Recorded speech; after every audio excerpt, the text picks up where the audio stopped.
এই তো কদিন আগের কথা। মামলার বোঝা কাঁধে নিয়ে গ্রেফতার এড়াতে আত্মগোপনে ছিল নারায়ণগঞ্জের বিএনপি ও অঙ্গ সংগঠনের নেতাকর্মীরা। তবে পরিবারের সদস্যরাও ছিলেন এলাকা ছাড়া। সময়ের পরিবর্তনে এখন পালিয়ে বেড়ানো সে বিএনপি নেতারাই মুক্ত বাতাসে ঘুরে বেড়াচ্ছেন, অংশ নিচ্ছেন সামাজিক নানা কর্মকাণ্ডে।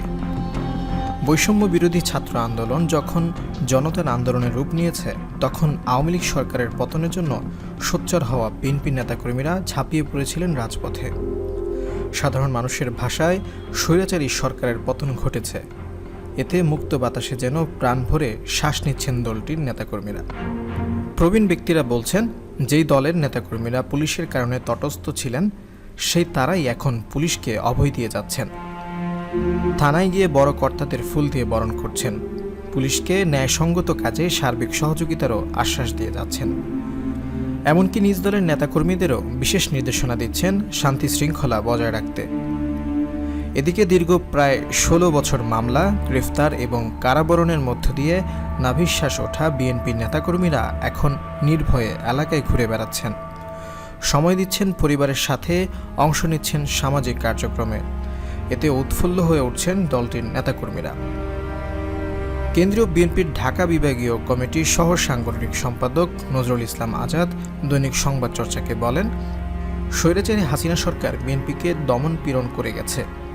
পুলিশ দিয়ে আমাদের নেতাকর্মীদের উপর নির্মম জুলুম অত্যাচার চালিয়েছে।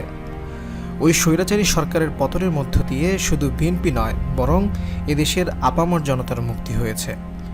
এদেশের মানুষ এখন স্বাধীনতা উপভোগ করছে। বিএনপির নেতাকর্মীদের জন্য এটা আরও বড় পাওয়া, কারণ আমরা প্রায় 1.5 যুগ ধরে ভয়াবহ জুলুমের শিকার হয়েছিলাম।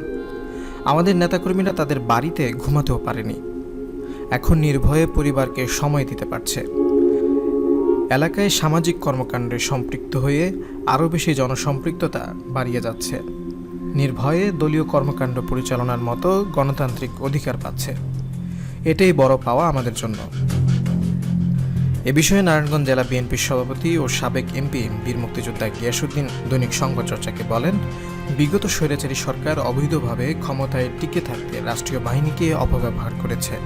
তেমনি অবৈধ সরকারের কাছ থেকে বিশেষ সুবিধা পাওয়ার জন্য আইনশৃঙ্খলা রক্ষাকারী বাহিনীর কিছু কিছু কর্মকর্তা তাদের ফরমায়েশ মেনে বিএনপি অঙ্গ সংগঠনের নেতাকর্মীদের মামলায় জর্জরিত করে আদালতের বারান্দায় ঘুরিয়েছে, কারাবরণ করিয়েছে এবং পরিবার থেকে বিচ্ছিন্ন করে রেখেছিল।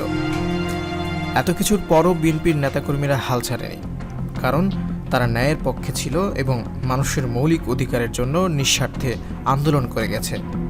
ছাত্র জনতার ঐতিহাসিক আন্দোলনের মধ্য দিয়ে স্বৈরাচারী সরকারের জুলুমের অধ্যায় শেষ হয়েছে। বিএনপি নেতারা এখন মুক্ত বাতাসে রয়েছে, সামাজিক কর্মকাণ্ডে জড়িত হচ্ছে, সাংগঠনিক গতি বৃদ্ধি পাচ্ছে। এখন নেতাকর্মীরাও আরও বেশি উৎফুল্ল এবং আত্মবিশ্বাসী হয়ে উঠছে। নারায়ণগঞ্জ জেলা স্বেচ্ছাসেবক দলের সাবেক সভাপতি ও রূপগঞ্জ উপজেলা বিএনপির সহসভাপতি আনোয়ার সাদাত সায়েম দৈনিক সংবাদ চর্চাকে বলেন, স্বৈরাচারী সরকারের কাছ থেকে আমরা মুক্তি পেয়েছি। বৈষম্য বিরোধী ছাত্র জনতার আন্দোলনে আমাদের পূর্ণ সমর্থন ছিল। আমরাও এই সরকারের পতনের জন্য রাজপথে ছিলাম। এই সরকারের পতনের মধ্য দিয়ে দেশের সর্বস্তরের মানুষের মুক্তি মিলেছে। আমরা এখন মুক্ত বাতাস গ্রহণ করতে পারছি। দলীয় কর্মসূচি এবং সামাজিক কর্মকাণ্ডে বিনা বাধায় নিজেদের সম্পৃক্ত করতে পারছি। এতে আমাদের নেতাকর্মীরা উৎফুল্ল হয়ে উঠেছে, যা আমাদের জন্য বড় পাওয়া।